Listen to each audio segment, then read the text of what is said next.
అందరూ పైకి వస్తారని కోరుతున్నాం. మరొక ప్లీజ్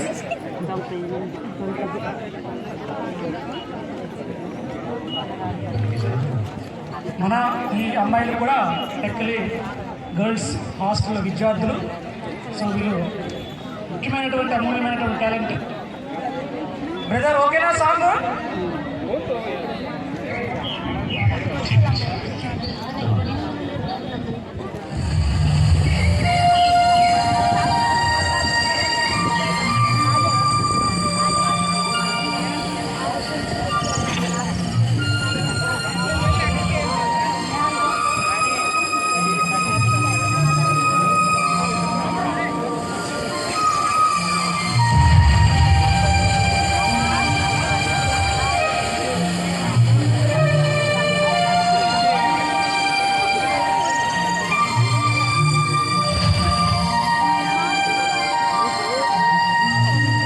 కొండలకు వెళ్దామంటే ఆ కొండల్లో కూడాను మైనింగ్ పేరిట ఇప్పుడు అటవీ హక్కుల చట్టం వచ్చింది, సవరణ చట్టం 2023. అక్కడ గన్నేసి లైసెన్స్ ఉన్నప్పటికీ అక్కడ కాల్స్యం ఇచ్చింది.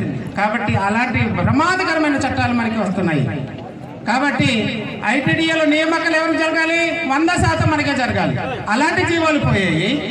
మరి ఐటీడీలో గిరిజనేతలు ఉన్నాడు, అలాంటి జీవాలు మనకు ఉండాల్సిన స్థితిలో ఆడు స్థానం ఆక్రమించాడు. ఆ ఉద్యోగాలు మనం తీసుకోవాలి. అదే అర్హత కలిగిన వాళ్ళు మనలో చాలా మంది ఉన్నారు, లేరండి? డిగ్రీలు చేయలేదా, పీజీలు చేయలేదా, ఎంటెక్లు, బీటెక్లు, ఐటీ, పాలిటెక్నికల్ చేయలేదా? ఆడు 7వ క్లాస్ చదివి ఐటీడీలో ఆక్రమించుకున్నాడే. మరి మనం దానికి అర్హత లేదా, హక్కు లేదా? జీవాలు మిమ్మల్ని వేసుకోమని చెప్పాయి. ఆదివాసీ అందుబాటులో ఉన్నప్పుడు, అర్హత గల మీ వాళ్ళందరూ ఉన్నప్పుడు మన పిల్లల కోసం మనం పోరాడాలి. మన తల్లిదండ్రులుగా మన హక్కు ఏంటి? మన తల్లిదండ్రులు చదివించకపోతే మనం చెప్పుకి కాలు వేసుకునే వాళ్ళం కాదు, ఈ యొక్క ఒంటికి బట్టలు వేసుకునే వాళ్ళం కాదు. కాబట్టి ఏ లక్ష్యంతో మా పిల్లాడు కష్టపడకూడదు, నష్టపోకూడదు, నాకన్నా మంచి స్థితిలో ఉండాలి, నెలవారు ఎంతో కొంత ఉదయం వచ్చేసి చక్కగా బతికి నన్ను ఒక తండ్రిగా ఒక తల్లిగా చూడాలనేసి ఆశపడతాడు. కానీ అలాంటి ఆశలన్నీ 5వ షెడ్యూల్తో ఆవిరైపోతున్నాయి. ఎందుకంటే రానున్న రోజుల్లో నాన్ ట్రైబల్ జనాభా విపరీతంగా పెరుగుతూ ఉంది. సీతంపేట చూస్తే అబ్బా, అవి బిల్డింగ్ చూస్తే అబ్బా ఎంత అభివృద్ధి అంటాం. కానీ దేనికండి? అది షెడ్యూల్ ఏరియాలో ఉండి ఆక్రమణలు, భవంతులు, నిర్మాణాలు ఉన్నాయి కదా. అక్కడ ఎల్టీఆర్ చట్టం అమల్లో ఉందా? కాబట్టి ఇక్కడ పీఓలు చేయాల్సి ఏముంది? నాన్ ట్రైబల్స్ ఆక్రమణలు ఆపాలి, వలసల్ని ఆపాలి. పీఓ చేస్తున్నారా? కోనేరు రంగారావు కమిటీ ఇచ్చింది. నాన్ ట్రైబల్ ఎవరైనా వస్తే ఎందు నిమిత్తం వచ్చాడు ఆడిని వెనక్కి పంపించమని చెప్పింది. పీఓ పట్టించుకుంటున్నాడా? పీఓని మనం అడిగామా? ఇక్కడ నుంచి అడగాల వద్దా? ఎందుకంటే మన ప్రాంతం నుంచి పూర్తిగా వాళ్ళని రాజ్యాంగం 5వ షెడ్యూల్ ప్రకారము, అలాగే క్లాస్ 19(5) ప్రకారము వాళ్ళు మన హక్కుల్ని దోపిడీ చేసే బతుకుతున్నారు. ఇక్కడ మనం డోలీ మోస్తే అభివృద్ధి. చూడండి, ఇక్కడ మీరు చూసిపో ఉండొచ్చు, కానీ మేము మక్కువ, సాలూరు, కురుపం, మేము డోలీలు మోతే అక్కడ ఏ అధికారి పట్టించుకోడు, ఏ ఎమ్మెల్యే పట్టించుకోడు. అలాగే ఆనాడు ట్రైకర్ లోన్లు ఉన్నాయి, ట్రైకర్ లోన్లు వస్తున్నాయండి.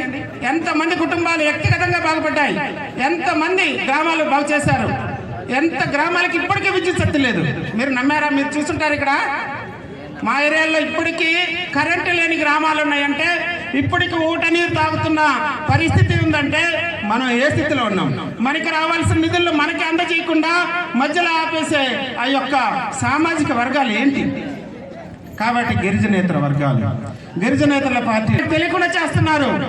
కాబట్టి ఆ గ్రాంట్ మనకి అందితేనే మనం విద్యాపరంగా, ఆరోగ్యపరంగా, ఉద్యోగపరంగా అన్ని రకాలుగా మనం బాగుపడతాం. మనం రావాల్సింది వేరే వాళ్ళకి మిగతా దానికి ఇదైపోయి మనం అసాంఘిక కార్యక్రమాలకి లోన్ అయిపోయి మన జీవితాన్ని సర్వనాశనం చేస్తున్నాం కదంటారా? కాబట్టి గిరిజనేతరుల యొక్క ఆగడాలు ఆగాలంటే మనం 5వ షెడ్యూల్కి ఎవరండి రూరల్ పరిపాలకుడు? ఎవరు?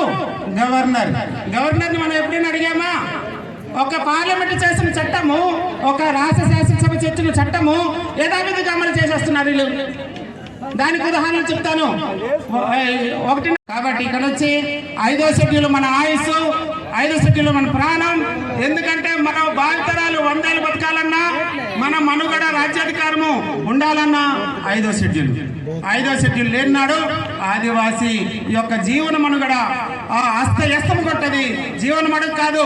ఈ యొక్క చదువుతున్నాం, ఎందుకు చదువుతున్నాం అసలు? ఎందుకంటే ఒకవైపు స్కూల్ మర్జీ చేసేస్తున్నారు.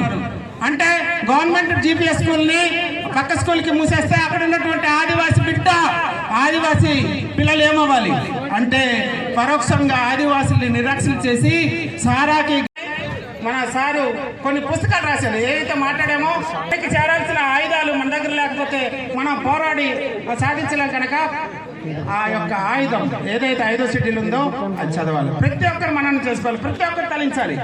5వ షెడ్యూల్ ప్రకారం మాట్లాడాలి, 5వ షెడ్యూల్ ప్రకారం ప్రశ్నించాలి, 5వ షెడ్యూల్ ప్రకారం వచ్చే నిధులను మనం ఉపయోగించుకోవాలి. అలాగే మనం ఆర్థికంగా ఉద్యోగపరంగా అందరం మనం ఉన్న స్థితిలో ఉంటాం. కాబట్టి మిత్రులకి నాకు చూస్తే బాధ అనిపిస్తుంది. చదువుతున్నారే జీవనం